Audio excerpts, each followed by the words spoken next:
The following is a presentation of the Greater Ontario Junior Hockey League.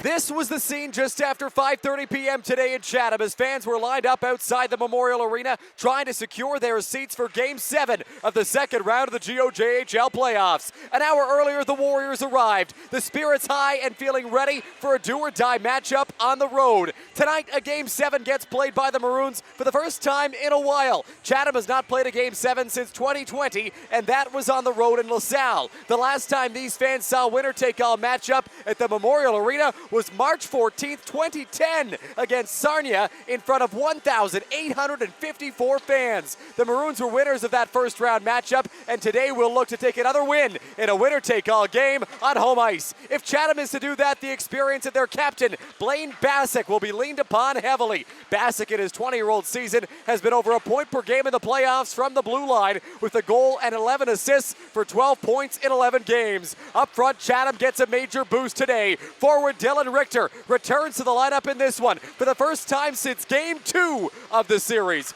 Richter has been at 2 points per game in the postseason and will be reunited with Carter Chadwick and Ian LaChance on Chatham's second line. In goal, Gannon Hunter gets the start for Chatham. The 17-year-old netminder was spectacular on Friday night in Game 6, making dazzling highlight reel saves in key moments for the Maroons. On the flip side, this Stratford team is a little more familiar with the Game 7. The last Game 7 for this squad was the 2023 Sutherland Cup Final. Stratford has a pair of players returning from that roster in Jonas Schmidt and Hunter Nagy. Nagy had the opening goal of Game 6 on Friday night, tapping it in on the doorstep on a feed from Schmidt. Nagy has posted 6 goals in 10 games in the playoffs and will try to use his experience to lead Stratford to a win tonight. From a veteran to a rookie, Quinn Kipfer has been incredible in this series for the Warriors. A massive part of overcoming a 2-0 deficit, Kipfer has 9 goals in the playoffs, including 7 in this series. Perhaps none bigger than his game winner in Game 6. In that game, a Stratford win, 20-year-old goaltender Carter McDougall was terrific. McDougall made some massive saves throughout the contest, conceding just 1 goal en route to victory. Ahead of tonight's big game, let's hear from the head coaches, Richard Santos from the Maroons and Dave Williams from the Warriors.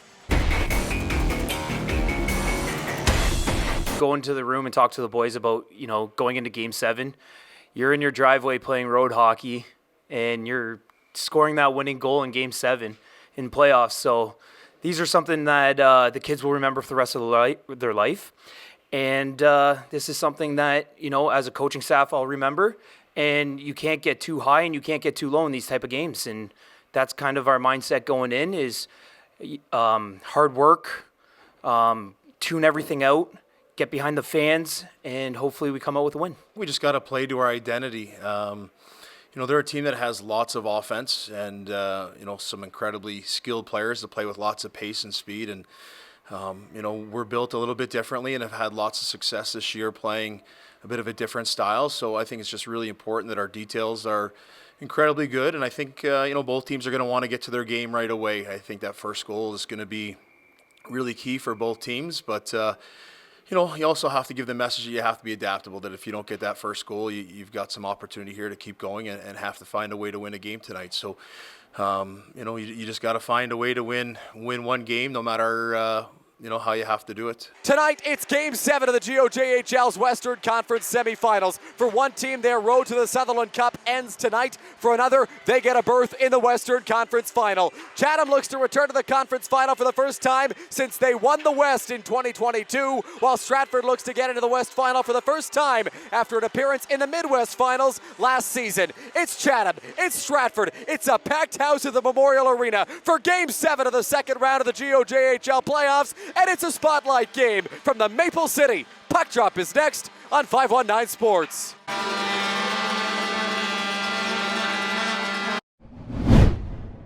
Schmidt up to Campbell. After it, Bassick. Bassick is clearing attempt is blocked. Forte Smith pursues. Puck's loose. In the slot, a chance. Hunter the save. Puck still loose. Forte Smith able to box out Lewis. Fires it up ahead to Slattery. He's got a head of steam. Collins Clothiers just missed the net. Hunter may have had a piece. Green, cross ice, one-timer Curtin, saved by Hunter, rebound there! Hunter got across and makes a huge early save. Pad save, Gannon Hunter. Rebound comes to Campbell. Liam Campbell speeding down the wing, takes a big hit from Hayden Frayne. Nagy into the corner for Slattery. Slattery feeds it back up top, Curtin. Curtin a shot, save Gannon Hunter, and he gets a whistle. In Bassick, 10 seconds on the clock. Bassick stopped by McDougall. Dying seconds of the period. Gillis walking in, takes a shot. Glove save, Carter McDougall. 3 seconds on the board left in the first period. Forte Smith through to center, McChesney deflects it down the ice. Curtin. Curtin takes a big hit from Matheson. No arm up on the play. Van Netten up to Chadwick. Chadwick rips his shot. That one blocked by Wilson. Wilson backhanded up to the line. Chadwick back on it. Here's Van Netten. They exchange passes. Chadwick one-timer. Blocked in front by Kipfer. Rebound try. Blocked by Wilson. Unbelievable. Here's Richter. Save McDougall. Puck's loose. And they score!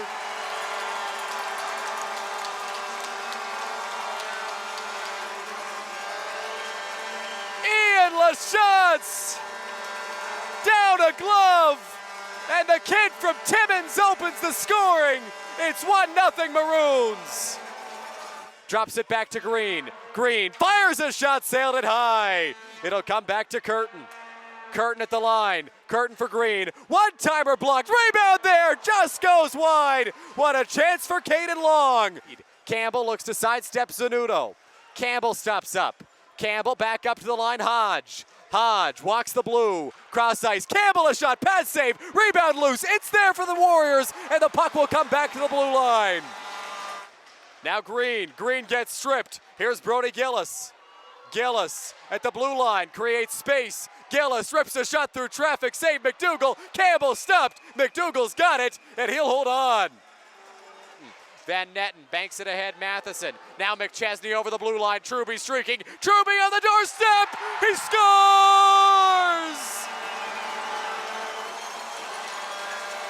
Sean Truby, his 7th of the playoffs. Chatham's doubled its lead. It's 2-0 Maroons. Wilson throws it cross ice, Jonas Schmidt. Caden Long takes a shot, blocked by Forte Smith. Rebound stopped by Gannon Hunter, and he gets a whistle. Looks like a penalty coming up here, and it's gonna go against the Maroons. Battery stops up, back up high to Green. Green takes a shot, Gannon Hunter saw it all the way, and he makes a glove save. Now a scrum here down low. Burnham getting into it for Chatham. Can't tell who it is for Stratford. But things getting physical and getting intense down low. Looks like Caden Long and Logan Burnham exchanging pleasantries near the Chatham net. Josh Harding, cross ice, Connor Hunt. Hunt speeds over the blue line with space. Connor Hunt to the goal, stopped by McDougall. Puck's loose on the rebound, and Slattery will clear the chance. Splits the defense, finds Slattery, he scores! Stratford's back in and a goal 29 seconds into the third period. It's Collins Slattery, and it's a brand new game at 2-1. Slattery looking for it, Kipfer on it. Kipfer over the blue line, Kipfer backhanded out front, Nagy bouncing puck, Bassick trying to find it, Hunter will, and he'll cover up to get a whistle. Face off. Won by Stratford. Schmidt in the corner to Kipfer. Now sent out to center. Is it another penalty on the Maroons? Hooking the call. Who's getting it? It's Matheson. Stratford's going to get a minute 27 of 5-on-3 time. Unbelievable. 7:57 left in regulation here in Game 7. Stratford with a prime opportunity. A minute 27 of 5-on-3 time after a second penalty called to Chatham in a short span. What an opportunity for the Warriors, down a goal, looking to tie it up. 20 seconds left in the power play. Long down low. Here's Nagy. Nagy up high. Slattery lost an edge. Curtin. Green. Green walking in. Up high Curtin. His shot muffed. It'll come back to the slot. Chadwick gets it clear. Bassick takes a hit. Gillis up the wall. Ferguson. Gillis pokes it ahead. Connor Hunt with Rudy Gillis. He put it wide. What a chance for Chatham. 1:41 left in the third period. Face-off coming up in the offensive zone for the Warriors. Carter McDougall off the bench. Stratford with the extra attacker out there trying to find the equalizer late in Game 7. Towards Drayson Campbell. Campbell to Hodge. Hodge throws it to Slattery. Back for Hodge. Takes the shot. Save Gannon Hunter. Now Quinn Kipfer. Kipfer. Back up top, Campbell. His shot blocked by Matheson. Campbell back on it. That one blocked. Chatham gets it clear down the ice. It'll miss the empty net. 56.2 left in regulation. After a controversial icing call, the Chatham Maroons call their timeout, trying to rest up a tired group out on the ice and looking to maintain a 1-goal lead down the stretch. Campbell can't hold the line, it's out to center. 8 seconds left. Hodge for Slattery. Slattery blows a tire. Nagy on it. Harding into the corner. It's Maroon mayhem at the Memorial Arena. Chatham takes it in 7, and for the first time since 2022, the Maroons are going to the Western Conference Final. What a game for Chatham. Goals by LaChance and Truby in the second period, and a masterful effort from 17-year-old Gannon Hunter in goal propels the Maroons in front of a crowd of 1,845 into the West Final. What a series between these two teams. A hard-fought battle. Went the distance in 7 games. Chatham took the first 2, Stratford the next 2. Chatham in Game 5, Stratford in Game 6, and Chatham here in Game 7. What a battle. We wouldn't expect anything less from the second and third place teams in the regular season in the Western Conference, and a great series in the second round.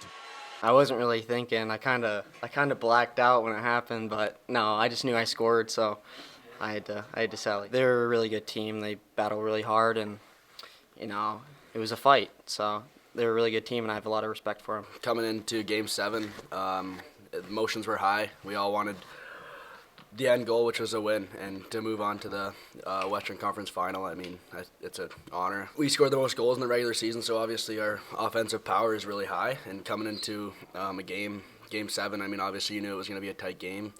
They played hard over there, and scoring 2 goals was kind of different for us, but we kind of honed in on the defensive side of the game, and we got the job done. Only letting up 1 goal thanks to G Hunts. Trubes, I mean, obviously he might be the fastest guy in the GOJHL, but he was huge for us tonight. Getting that goal was big for us, going up 2-0, and going up 2-0, and we had all the momentum. But Gannon, I mean, obviously letting in that 1 goal at the start of the third period, we battled for Hunts and he battled for us. So I mean, it kind of goes both ways, and he was phenomenal in this series. So credit, hats off to them. I think throughout the series, both teams' goalies had a couple rough games, and I think I knew what I needed to do: come out today and have a huge game, support the boys through a big win, and I think I did that. And I'm pretty proud of the boys for playing in front of me. I mean, the amount of blocks they had today was just unreal. And I think that's something we preach throughout the series, and I think we got it done today, and I'm super happy that this was the outcome. We can play different styles of hockey, and I think whatever team we play, whatever happens in the series over there, I think we'll be ready for it, and I think we've showed that throughout the playoffs, and I think, I think we can get it done. The crowd was absolutely electric, and we love to feed off their energy, like whenever there's a big play or a big hit, big goal. Our fans are just always there for us, and we just play hard for them. It all comes down to effort. That was our main message in the room. They're a great team. They played hard, but we stuck to the game plan. We dug deep, and we found a way. It's really special. Obviously, we know we got a team that can make a championship run here, and we battled hard, especially Game 7. Everybody's tired, but yeah, it's awesome. The boys pulled through, and we're excited. We play with a lot of effort. That team we played, they just grind and work, so we had to play their game as well. And it was nice to be out there. It was hard to watch a couple games. I can speak to a lot of things. What it comes down to was, we've been the highest scoring team in the GOJHL in these last 2 games. It's a 3-1 and a 2-1 game. We really honed in on our D zone. Give those kids a lot of credit over there in that room. We did the right things. We were on the right side of the pucks. They paid attention to the small details of the game, and I'm glad that we got credited and recognized for those accomplishments. The adversity of going down on a 5-on-3 with 8 minutes left in the game, a minute 27 on a 5-on-3. Our biggest penalty killer, number 89, Parker Nitre, is up in the stands. So other guys had to step up. I give a lot of credit to Blaine Bassick. He killed that whole minute and a half. He ate like 3 shots. You saw us battle in the corner. And we talked about it in the pregame here. We talked about it in the dressing room. The highs can't get too high and the lows can't get too low. So I must have said that about 15 times on the bench today. Give the kids a lot of credit because they left it all on the line, and that's all you can ask for. It's definitely a great feeling to win a Game 7, especially like 15 years in the making of a Game 7 at this time of the season, semifinals of the Western Conference, and you're coming into a game here where the team is just, they don't stop. Like I told Dave in the handshake line was like unbelievable. You guys did not stop from Game 1 to Game 7. And honestly, I give all the credit to our crowd to getting our boys going. Every block shot, you heard the boards going, you heard the cheers going. We score, this place erupts. We had, I again, don't know the numbers, but felt like 3,000 people here tonight. I know we only hold 24, but felt like every single person in Chatham was here, and the boys were talking about we got to do it for them. They've been here since day one for us. We're going to do it for them, and I give them all the credit. We knew we couldn't play puck possession. We went a lot into dump and chase and shooting pucks, dumping pucks in, getting on them. Our F1s, F2s are doing a great job getting up and down the ice. But, for us to lock it down in the periods that we had to, in the moments that we had to, it speaks to a lot of our veteran leaders because it starts with them. And if we can get a full 60 like we can play with both sides of the ice and playing the Chatham Maroons style of hockey, we're a very scary team. I just said in an interview downstairs, trade deadline comes, and I'm bring 2 17-year-old goalies into my office and ask them point blank, can you guys do this for me? No hesitation, not even a smile, absolutely. And I think you can see Gannon Hunter's been lights out, absolutely lights out. And I know, his adversity of playing the puck, not playing the puck, scramble ability. But the one big thing that I'm going to give him lots of credit for was here in Game 5 when he lets in 2 goals. The third one goes right through his glove.